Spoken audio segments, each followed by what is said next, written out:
All right.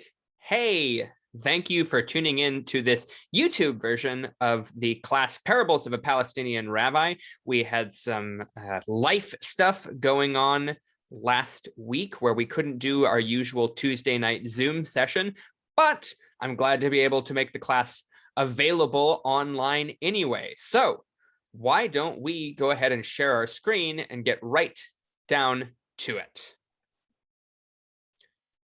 All righty. So get that on up. All right. So welcome back to the second session of Parables of a Palestinian Rabbi.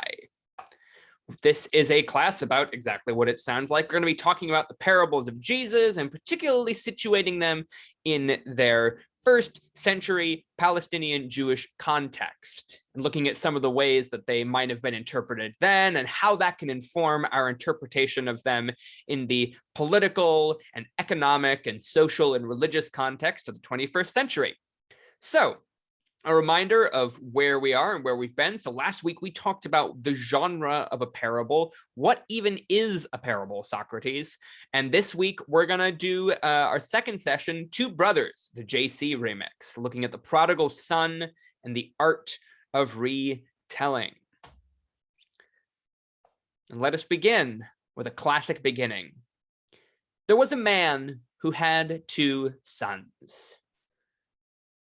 When we, those of us who are familiar with the Christian tradition anyway, hear those words, we know exactly what's on its way.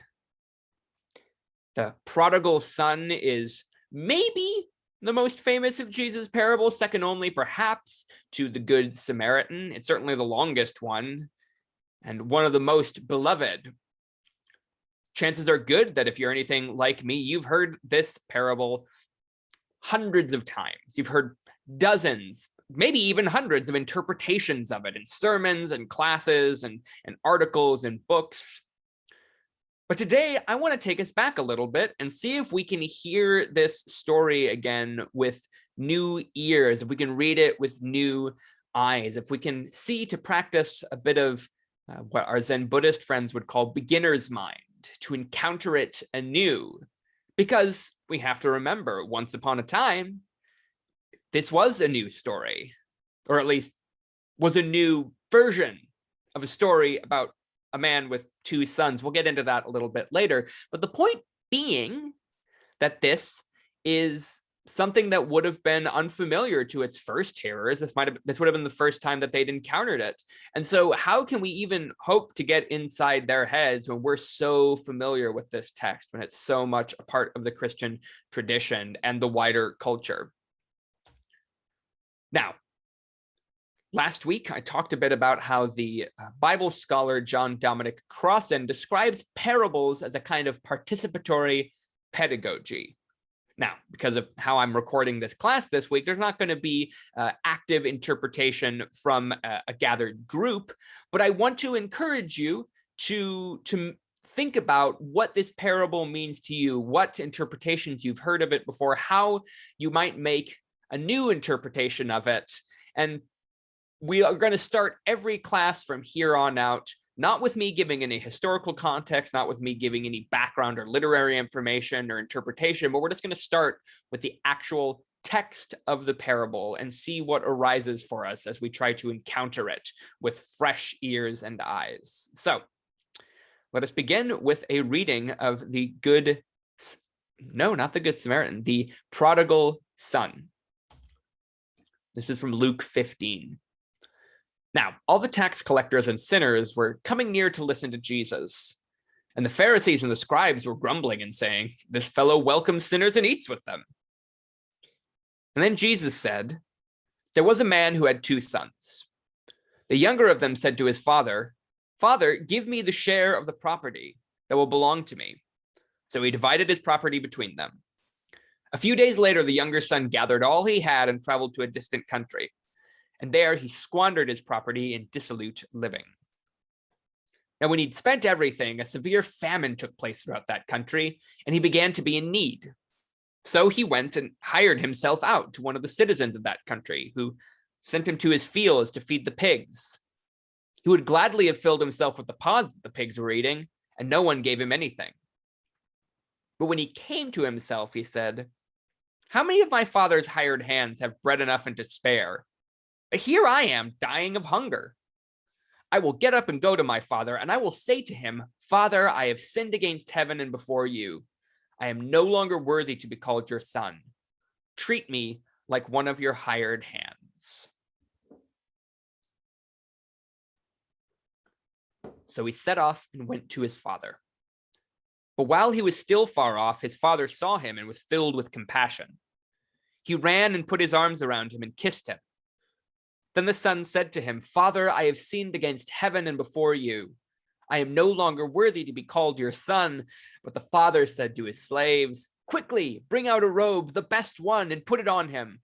Put a ring on his finger and sandals on his feet. And get the fatted calf and kill it, and let us eat and celebrate. For this son of mine was dead and is alive again.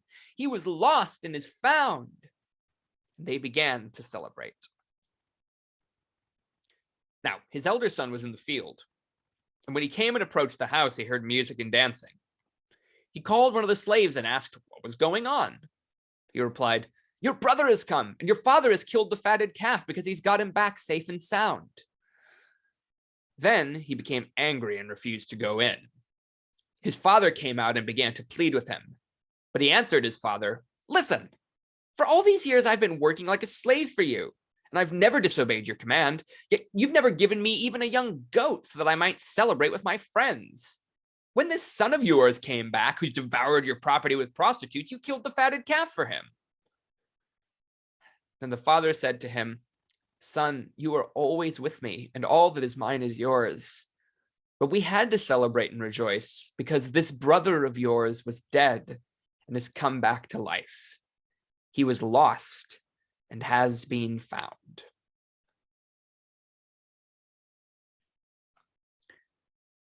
So I want you to think about for a second what struck you as interesting, confusing, or challenging this time when you heard the parable. If you've got a writing utensil, maybe you could sketch these things down as you're thinking about them as a way to collect your thoughts.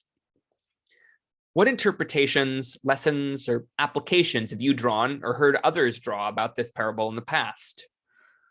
Who do you identify with most in the parable? For that matter, who do you identify with least? Why? And any other thoughts or comments that occur to you? Maybe just take a second to write those down or just to think about them, hold them in mind, and keep those in mind as we move through the remainder of our class. So I'm going to offer some interpretation, some background information, some ways to think about the text, and I'm going to rely largely on the book Short Stories by Jesus by the Jewish New Testament scholar Amy-Jill Levine. And she really works hard to situate the text in its first century Palestinian Jewish context, literally what happens with alongside the text. And you don't have to agree with all of her interpretations, but it is useful, I think, to try to get as good a picture of what those early followers of Jesus, what those earliest hearers of Jesus would have made of this parable. And first, let's begin with the literary context. So we're going to start with Luke 15. This is the last in a series of parables about lost things in the 15th chapter of the Gospel according to Luke. And we're going to call him Luke. We don't really know the name of the author of Luke and Acts, but for easeability, we'll call him Luke. So there are three of these parables. There's the lost sheep, the sheep who goes missing from the flock of 100. The lost coin, the woman who loses the 1 coin out of 10 and goes looking for it. And then the lost son, which would be a good alternative name for this parable, because the parable named Prodigal Son doesn't actually appear anywhere in the text. That's something later interpreters gave to it.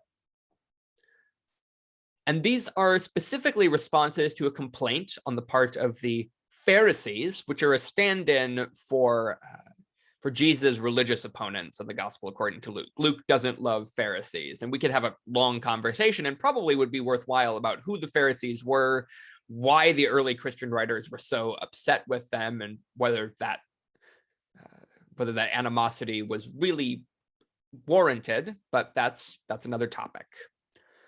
And anyway, in this story, the Pharisees are annoyed because Jesus is hanging out with all the wrong people, and they find that offensive. Now, Luke interprets these stories as being about repentance and forgiveness because, as Levine points out, the evangelists are the first interpreters of the Jesus tradition. They are the first interpreters of parables. The very act of writing things down, of systematizing them, of putting them on paper in a coherent narrative is necessarily an interpretive act. You have to choose what to put in and what to leave out. You have to choose what order things go in. You're going to have certain emphases that other storytellers might not. That's why we have 4 different versions of the canonical gospels, of the gospel, I should say. The story of the life, death, and resurrection of Jesus. The good news, right?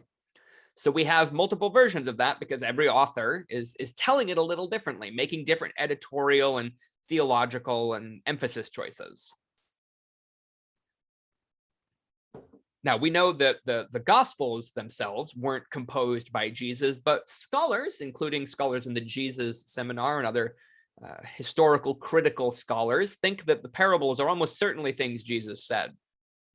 And they suspect that because they are so odd and challenging, because they reappear from, at least in the Synoptic Gospels and in some non-canonical texts, like the Gospel according to Thomas, which is a first century collections of the sayings of Jesus, or the putative sayings of Jesus anyway. So we think these are original utterances, more or less. But did Jesus say them in the order that Luke puts them in? Did he say them in the context that Luke places them in? Well, that's harder to say. The likeliest answer is that Jesus probably told these parables in multiple settings, in multiple ways, in multiple configurations. After all, they could be, and one of the things we're doing is trying to extract them from their literary contexts and read the parables as parables, not just as part of Luke's larger narrative. And we're not doing that to cherry pick texts, but to look at what the story might mean to somebody who doesn't have the gospel according to Luke in front of them, who doesn't have the benefit of, in that case, decades, but now centuries, millennia of Christian interpretation. And we can, I'm certainly, as a preacher myself and as an educator, I've told lots of different versions of the same story. Actually, if you were if you saw last week's lesson, last week's class on the nature of parables, I told at the end of the session the parable of the Rooster Prince of Breslov, which is a Hasidic Jewish parable. And I told it slightly differently each time I taught the class. Emphasized a couple different details each time I taught it. The story was basically the same, but the very act of retelling means that I am nuancing it to reflect perhaps some of the things that we talked about in each different session. So, bearing all that in mind, we can look at this literary context as an example of the folkloric rule of 3, the idea that in folklore, Levine points this out, often things will come in groups of 3.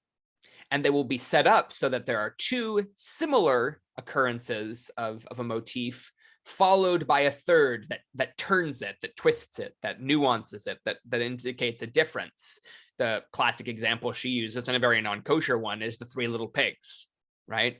Where you've got the house made of straw, and that one gets blown over by the big bad wolf. And then you've got the house made of sticks, and that one gets knocked over by the big bad wolf as well. But when you get to the final pig in his house of bricks, that's the twist. That's the one where it changes. So you can see this at play in lots of different contexts. Jesus uses it in the parables. One of the best known examples would be the Good Samaritan, where you have the priest who walks on by the man who's been taken in by robbers and left in the ditch. You've got the Levite who walks on by, and then along comes the Samaritan, and the Samaritan is the one who introduces the nuance, the difference, the surprising piece. Okay, great. Well, if it is the case that we have a folkloric rule of three in these three lost parables in Luke 15, then how is the story of the lost son different from the lost sheep and the lost coin? Well, for one thing, it's about a person with agency. Not to say that sheep don't necessarily have agency, but not in quite the same way that humans do, and certainly a coin doesn't. But there's a sense here that there's a marked difference, because we're now talking, and not just that, Levine points out that we go from 1 out of 100 with the parable of the sheep, to 1 out of 10 with the parable of the coin, to now 1 out of 2. Let's keep going. One of the ways in which this parable subverts expectations, and one of the ways in which this nuance of the difference between this and the sheep or the coin parable, one of the ways we can look at that is in terms of, well, this one takes place in a very ancient and familiar, at least to Jesus here, as genre of brother stories. In fact, stories of siblings are foundational in Judaism. They go all the way back to the story of Cain and Abel. And I want you to notice a pattern about sibling stories in the Bible, that the sons of Adam, Abel is the younger, and he's the one whom God favors. And Cain is the older brother, and he's the one who God doesn't favor so much. Then you've got the story of Abraham's sons. You've got Ishmael, his son by the slave woman Hagar, and you've got Isaac, his younger son by his wife Sarah. And at least in the Jewish tradition, Isaac is the one who comes out on top. Isaac is the younger brother and the one who occupies the pride of place. Now, if you were to talk to our Muslim brothers and sisters and siblings, well, they would put their focus on Ishmael, because Islam traces its lineage back to Abraham through Ishmael, not so much through Isaac. Another fascinating topic there. Sibling rivalries occur within religions too, not just in families. Then we take Isaac's sons, and we've got Esau, who is the older twin, and Jacob, who is the younger twin. And again, it's Jacob, through his cleverness, you might say calculation, you might say jerkishness, who comes out on top and who receives the blessing from his father. And then again, Jacob's son, Joseph, who is the second youngest of many, who is ill-treated by his older brothers, beaten and left for dead in a hole in the ground. But it's Joseph who, through his ingenuity and cleverness and good luck, who becomes the advisor to the Pharaoh. And then David, King David himself, is considered the youngest of, is it 7 siblings? Is it 8 siblings? It's a little different depending on which passage you read. But the point is that even David, the king, is the younger son. And this is subversive of primogeniture, or the idea that the eldest son would inherit the lion's share of the father's estate. This is already a way in which Judaism is rooting for the underdog from the very beginning, saying that it's not order of birth, or it's not physical strength. You can see in this little picture of Jacob versus giving a bowl of soup to Esau to distract him so he can go get his father's blessing. But it's not strength and it's not birth order that matters. It's cleverness and it's intimacy with God that matters. And so you got this Jewish expectation, which is already a subversion of cultural practice, that the younger, weaker, cleverer brother is going to be the one who comes out on top. And it's interesting here to watch how Jesus' remix of this theme of brothers subverts the subversion. It answers some expectations about these kinds of stories in Jewish tradition, but it also introduces some fascinating elements of its own. Likewise, we've got we've got the brothers, so let's take a look at the father in the story. Now, Levine wants to be very clear that often one of the interpretations that you'll hear of this story is that the father's behavior is somehow untoward, that the younger son, by asking for his share of the inheritance, is treating him as if he were as good as dead. But as Levine points out, Jewish sources do not support the commonly repeated idea that the younger son sinned in asking for his share of the inheritance, or that he treated his father as if he were as good as dead. Did he engage perhaps in some presumptuousness? Was it perhaps foolish of him? Sure, that we can grant that, but it's not a sin in the technical religious sense. Likewise, she writes, Jewish fathers of the first century were not, at least according to the sources we have, which should be the sources that inform our history, distant or wrathful.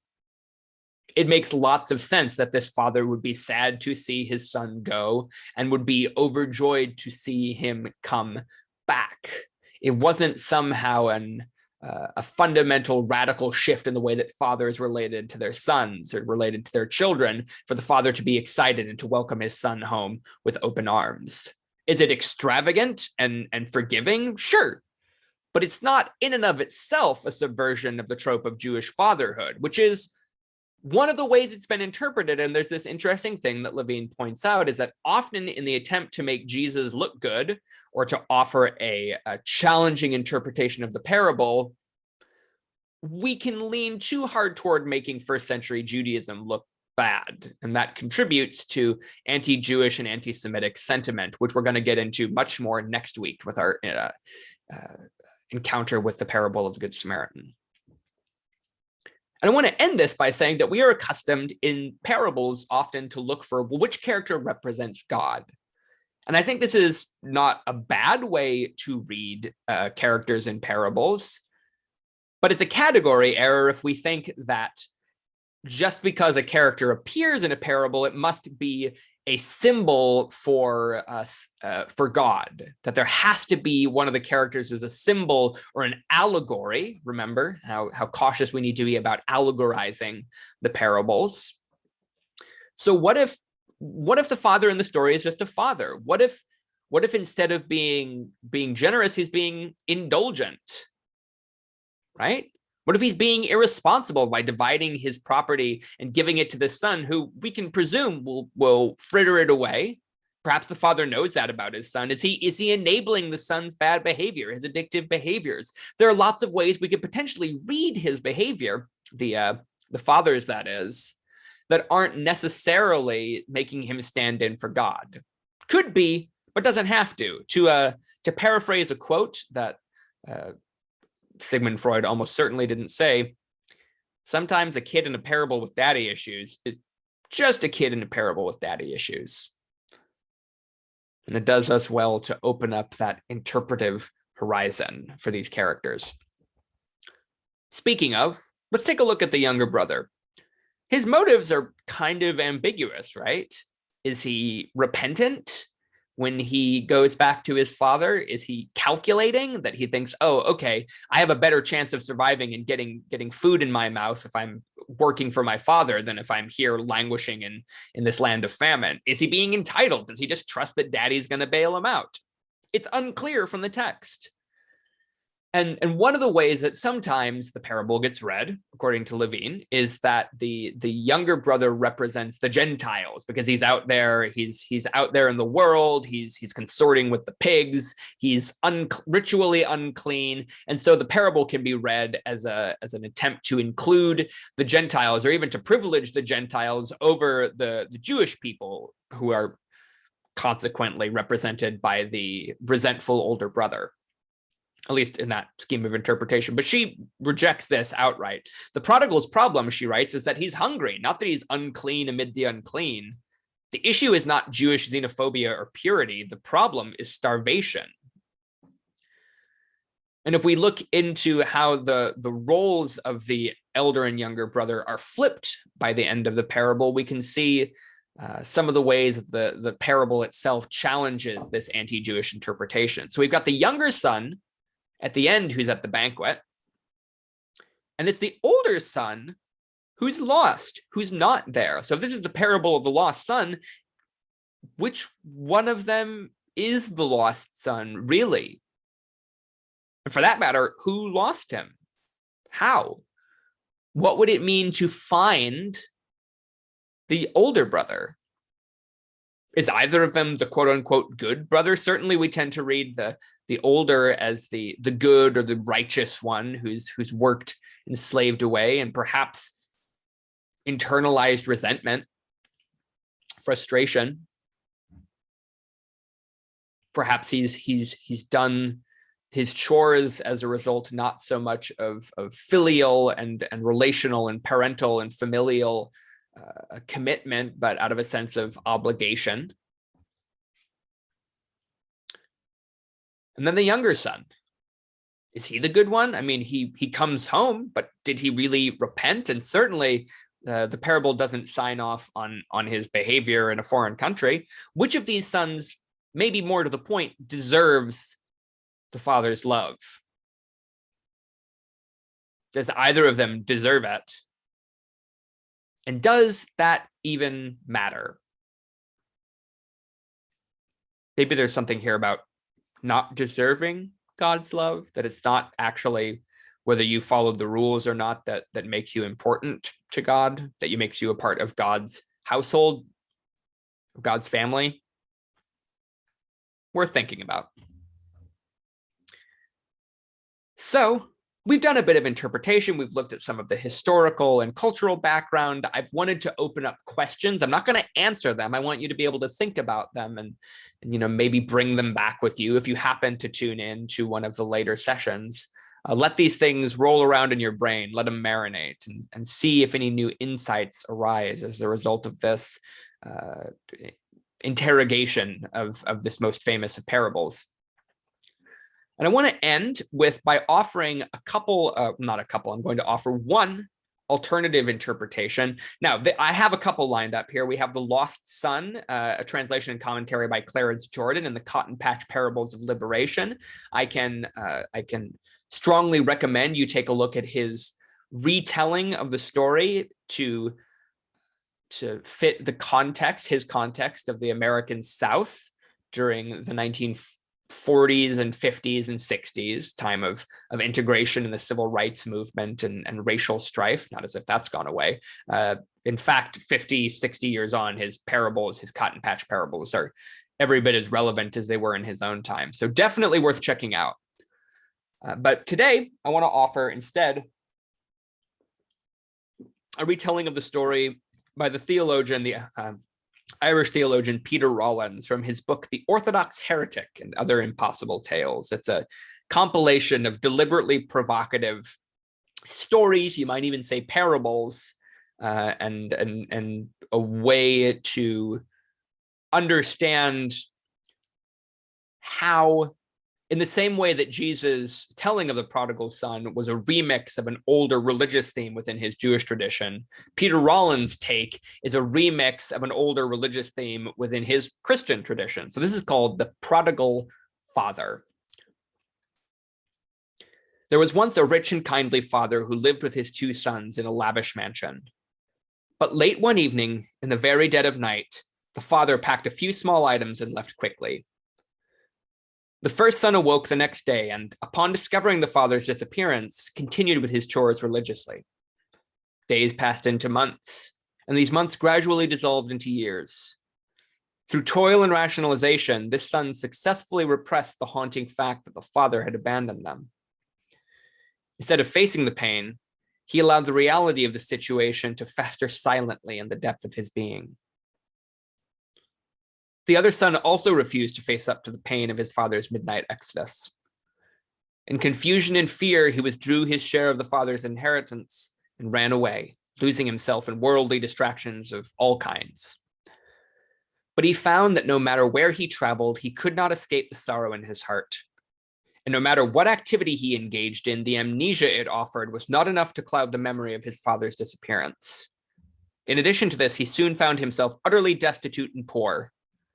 After only a few hours, he found himself without money or friends, working on a pig farm where he would have to share the scraps that he fed to the animals to supplement his diet. Now, after many months of this pitiful existence, he decided to face up to his father's disappearance and return home. When he finally reached the great mansion, he found his brother still caring for the property, still toiling on the land, and still suppressing the memory of the father's exodus. The brother who had never left held resentment in his heart against the one who had squandered his inheritance only to return empty-handed. However, the other brother paid no heed to this animosity, for his gaze was set upon a deeper concern. Each day he would carefully ready a calf for slaughter and lay out his father's favorite cloak in preparation for a great feast of celebration. Once he had done this, he would then sit by the entrance of the mansion and passionately await the father's return. He waits there still, to this very day, yearning for the homecoming of the prodigal father, with longing and forgiveness in his heart.